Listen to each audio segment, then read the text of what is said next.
Hello viewers, स्वागत है आप सभी का मेरे यूट्यूब चैनल स्कूल ट्यूशन गुरुजी में। आज हम बात करें कार्यपत्रक 68 की, जो कि 14 जनवरी के लिए जारी किया गया। कक्षा 10 का विज्ञान विषय कार्यपत्रक है। बच्चे अपना नाम लिखें और अपने कक्षा अध्यापक का नाम लिखेंगे। बच्चों, हमारा पाठ चल रहा है जीव जनन कैसे करते हैं, और आज हम इसमें पढ़ेंगे पुरुष प्रजनन तंत्र और मादा प्रजनन तंत्र के बारे में। तो चलिए बच्चों, देखते हैं, जानते हैं, समझते हैं कि आज के कार्यपत्रक में आपके लिए क्या खास और आज के कार्यपत्रक आपको क्या बताना चाहता है। तो बच्चों, सबसे पहले बात कर लेते हैं पुरुष प्रजनन तंत्र की। बच्चों, तो पुरुष प्रजनन तंत्र का ये आपको चित्र दिया हुआ है। इसमें नर प्रजनन प्रणाली में कुछ अंग जनक कोशिकाओं के उत्पादन में शामिल होते हैं और कुछ अन्य जनन कोशिकाओं के निषेचन के स्थान तक पहुंचाने के लिए काम करते हैं। यानी कि दो भागों में पूरा पूरा जनन तंत्र विभाजित होता है बच्चों। फिर है जनन कोशिका शुक्राणु का निर्माण वृषण की जोड़ी जो होती है उसके द्वारा होता है, जो उदर ग्रह में बाहर एक पेशीय संरचना में स्थित होता है, जैसे अंडकोश कहा जाता है।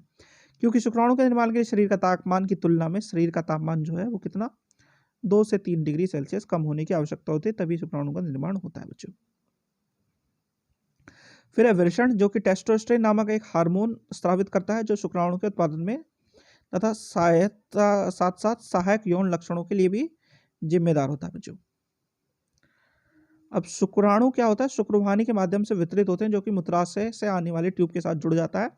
और ये 3 ग्रंथियों वरपुट्टिका, शुक्राशय जिसे बोलते हैं हम, प्रोस्टेट और कॉपर के स्रावत के प्राप्त करता है, जो शुक्राणु की गति को आसान बनाने में मदद करती है और पोषण भी प्रदान करती है, क्योंकि उनके भीतर केवल डीएनए के पैकेज की गुंजाइश होती है।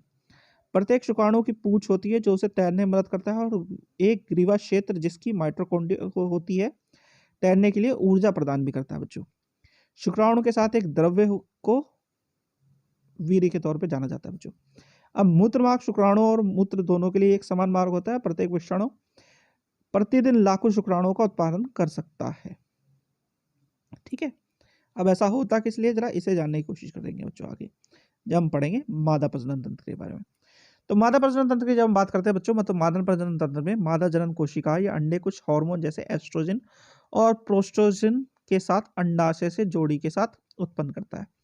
जब एक मादा का जन्म होता है तो अंडाशय से में पहले से ही लगभग 1 लाख अपरिपक्व अंडे होते हैं, जिनमें से लगभग 20,000 यौवन तक पहुंचने तक पहले ही पतित हो जाते हैं।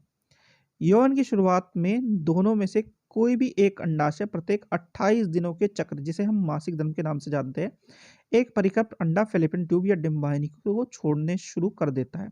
डिंबवाहिनी एक लोचदार बैग जैसी संरचना की में एकजुट हो जाता है और जब गर्भाशय के रूप में जाना जाता है, जो पेशीय गर्भाशय ग्रीवा के माध्यम से योनि में खुलता है। ये बच्चों स्ट्रक्चर है किसका, मादा प्रजनन तंत्र का। आगे क्या लिखा है, संभोग के दौरान शुक्राणु योनि मार्ग में प्रवेश करते हैं और डिंबवाहिनी तक पहुंचने के लिए ऊपर की ओर यात्रा करते हैं। यदि शुक्राणु अंडाणु को निषेचित करता है तो युग्मनज बनता है। डिंबवाहिनी माध्यम से चलते हुए ब्लास्टुला के नामक एक गेंद जैसी संरचना बनती है। यह ब्लास्टुला बाद में एक भ्रूण बनता है, जो गर्भाशय की परत से प्रतिरोपित हो जाता है, जिसे गर्भावस्था कहते हैं। यानी कि अगर मान लो शुक्राणु अंडाणु के साथ निषेचित होता है, तब ही ऐसी कंडीशन होगी कि गर्भावस्था आएगी, वरना नहीं आएगी बच्चों। ठीक है, फिर आगे क्या कह रहा है कि यह भ्रूण गर्भाशय के द्वार में गर्भाशय की दीवार, जैसे कि प्लासेंटा नामक डिस्क के आकार के रूप में उत्तक के माध्यम से माता के रक्त से पोषण प्राप्त करता है। इसमें भ्रूण के उत्तक के किनारों पर विली होती है तथा गर्भाशय की परत मोटी हो जाती है। बढ़ते भ्रूण की पोषण देने के लिए भरपूर मात्रा में रक्त की आपूर्ति की जाती है।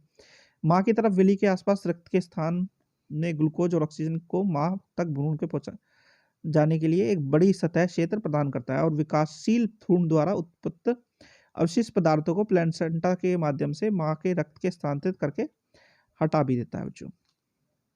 तो बच्चों, ये तो बात हुई आपके कार्यपत्रक की। अब जरा प्रश्न उत्तर देख लेते हैं।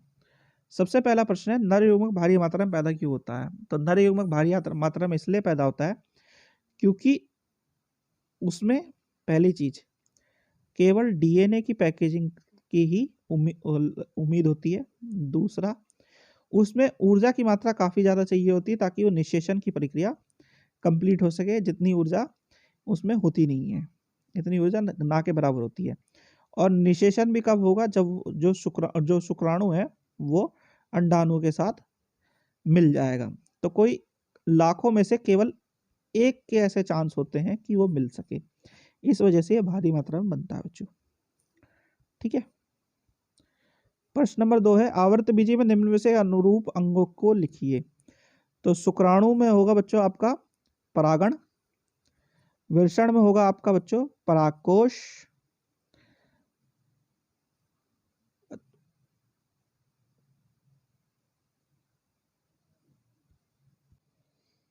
अंडाशय को हम यहाँ पे भी अंडाशय के नाम से ही जानेंगे बच्चों, और डिम को अंड भी कह सकते हैं। ठीक है। अब बात कर लेते हैं प्लेसेंटा का क्या कार्य है। तो बच्चों मेन अगर बात करें प्लेसेंटा की, तो प्लेसेंटा क्या है, ये भ्रूण गर्भाशय की दीवार में प्लेसेंटा नामक एक डिस्क के आकार का उत्तक होता है, जिसके माध्यम से माँ के रक्त से पोषण प्राप्त करता है। कौन? जो भ्रूण होता है वो। ठीक है, ये आपका आंसर 3 है बच्चों। तो बच्चों ये हो गया आपका कार्यपत्र कंप्लीट और वीडियो भी। आशा करता हूँ आपको वीडियो अच्छी लगी होगी। Thank you.